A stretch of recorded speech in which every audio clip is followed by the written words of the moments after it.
Domingo, 8h30 da noite, o Vasco volta a campo, só que dessa vez para enfrentar o Bragantino em São Januário. Um jogo que o Vasco precisa dar uma resposta ao seu torcedor, já que vem de 3 jogos sem conseguir resultados positivos. Empatou com o Paysandu em casa, aquele jogo da Copa do Brasil, beleza, se classificou.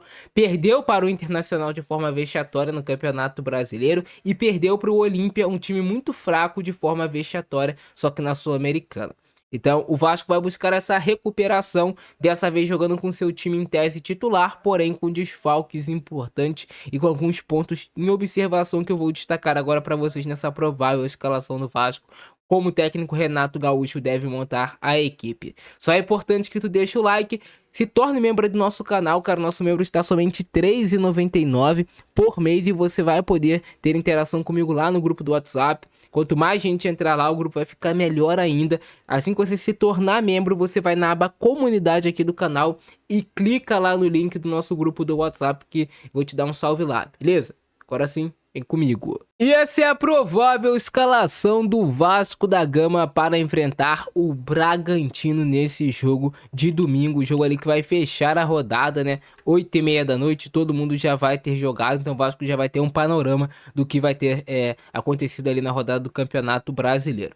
Lembrando que já vocês, o Vasco tem o desfalque do Cuesta, que foi expulso na partida contra o Internacional, uma expulsão muito boba no final do jogo.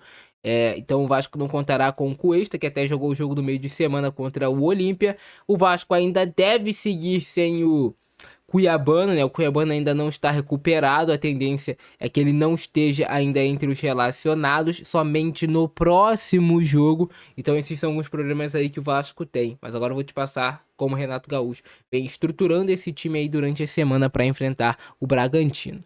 O Vasco terá o Léo Jardim como seu goleiro titular. Ele acabou jogando o jogo contra o Olímpia, até porque o Vasco não confia no Daniel Fusato. Então o Léo Jardim teve que jogar contra o Olímpia e vai ser o titular também nesse jogo contra o Red Bull Bragantino.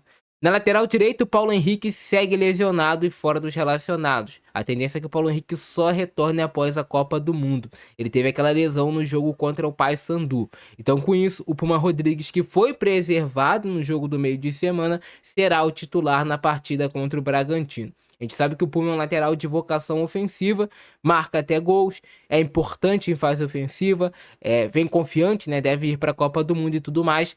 Então a gente espera que o Puma faça uma grande atuação com a camisa do Vasco nessa partida contra o Bragantino. Na dupla de zaga, sem o Cuesta, a tendência é que o Saldívia retorne ao time titular. Eu te peço, você, torcedor do Vasco, que vai até São Januário domingo, não vai o Saldívia antes dele cometer algum erro, algo do tipo, cara. É um jogador que já tá pressionado mentalmente, é um jogador jovem ainda, inexperiente. A gente sabe que o Saldívia vem cometendo falhas, mas nessa temporada ele já chegou a fazer grandes atuações contra o Palmeiras, contra o Fluminense. Tiveram alguns jogos do Saldívia que ele foi muito bem, só que depois daquele gol contra diante do Coritiba, ele vem ladeira abaixo no seu desempenho. Então, tomara que esse seja o jogo para o Saldívia retomar a sua confiança, sem falhas, fazer aquele jogo ali básico, ganhando duelos, sem cometer falhas graves e podendo voltar a ser um jogador importante na zaga do Vasco. Tomara que ele faça uma boa partida. Se o Renato Gaúcho não confiar no Saldívia, pode ser que ele coloque improvisado ali na zaga o Hugo Moura, mas a tendência é que ele jogue com Alan Saldívia na zaga, ao lado de Robert Renan. Robert Renan que tem, assim, na minha opinião, tendo uma crescente na sua produção de jogo. Robert Renan vem melhorando, vem evoluindo, é um zagueiro muito jovem ainda, 22 anos de idade, tem um teto bom para subir ainda. E na lateral esquerda do Vasco para esse jogo, pode ser que o Cuiabano retorne ao time titular. Pelo menos é o que diz o GE, que o Cuiabano tem chance de voltar para esse jogo. E aí, se o Cuiabano voltar, o Piton iniciará no banco de reservas, mas não é uma certeza ainda. O Vasco ainda vai ter o treino de sábado para saber se o Cuiabano de fato vai jogar ou não.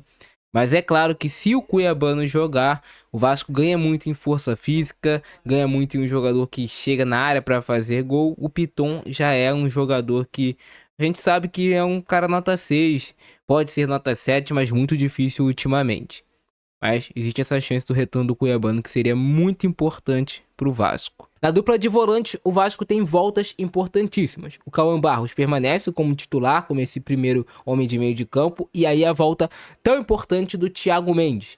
Não jogou o jogo o Thiago Mendes contra o Internacional, não jogou contra o Olímpia e assim fez muita falta pro Vasco. Ele cumpriu suspensão contra o Inter e está de volta agora para essa partida contra o Bragantino. É o cara do meio de campo do Vasco. Não só o Thiago Mendes, mas também falar sobre o retorno importantíssimo do Rojas, que também cumpriu suspensão contra o Internacional. Então, a tendência é que retorne Thiago Mendes e Rojas no time titular do Vasco, os dois pilares mais importantes dessa equipe nesse setor, quando a gente fala de produção ofensiva do Vasco. Você tira o Rojas e tu tira o Thiago Mendes, o time do Vasco some em produção de ataque. Tu coloca esses caras, o time do Vasco já começa a trocar passes, já tem mais controle de jogo. São jogadores muito importantes para esse Vasco no atual momento, principalmente pelo fato de não terem peças de reposição à altura. E o Rojas está numa corrida para tentar ir para a Copa do Mundo, né, cara? Se eu não me engano, ainda não saiu a convocação oficial da Colômbia, mas ele tá na pré-lista. Então qualquer gol, qualquer grande atuação do Rojas é mais um pontinho ali que ele ganha para poder ser convocado para a Copa do Mundo de 2026. Com certeza é um dos sonhos dele.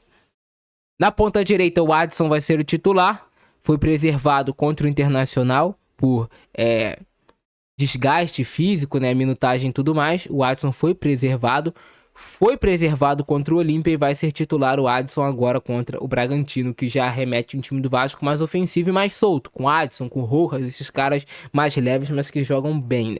E aí na esquerda o Andrés Gomes, que vai também nessa linha dos jogadores mais leves do time do Vasco do meio pra frente, vai ser o titular o Andrés Gomes, assim como o Rojas nessa corrida tentando uma vaga para a Copa do Mundo de 2026. Então o Andrés Gomes será titular. Uma vitória do Vasco passa muito por esse trio aqui, né? Pela produção ofensiva que a gente sabe que eles têm capacidade de fazer. E no comando de ataque, o centroavante será o Spinelli. O filho dele nasceu. Parabéns ao Spinelli. Não jogou contra o Internacional por conta disso, né? Foi liberado para ver o nascimento da criança. Mas contra o Bragantino, a gente espera que o Spinelli jogue como titular. Ele vai ser o titular do Vasco. Mas a gente espera que ele faça gols, né? Que decida essa partida aí é a favor do Vasco, mas é assim que o Vasco vai jogar contra o Bragantino. Você já sabe como o Vasco se defende. 4-4-2 tradicional. Baixa aqui os dois blocos. Fica os dois mais na frente. Contra o Olímpia até o Vasco se defendeu diferente, né? No 4-1-4-1. Mas naturalmente quando joga o time titular é nesse 4-4-2. Bloco médio, bloco baixo. Em alguns momentos faz pressão também. Depende do que esperar do jogo. Na hora de atacar, também você já conhece o posicionamento. Barros entra. Saldívia, Robert Renan abre. Piton dentro fora. Depende dos momentos do jogo. Pode entrar por dentro para deixar o Gomes por fora. Ou pode entrar por fora para deixar o Gomes por dentro. Essas trocas acontecem. Do outro lado a mesma coisa. Podem acontecer essas trocas no decorrer da partida dentro fora desses dois. O Rojas flutuando. Thiago Mendes atrás da pressão. Funcionando como meia, chegando mais na frente. Spinelli lá na frente. E é assim que o Vasco se configura para atacar os seus adversários. Quero saber a opinião de vocês aí embaixo. Adversário difícil, o Bragantino não é um adversário fraco não.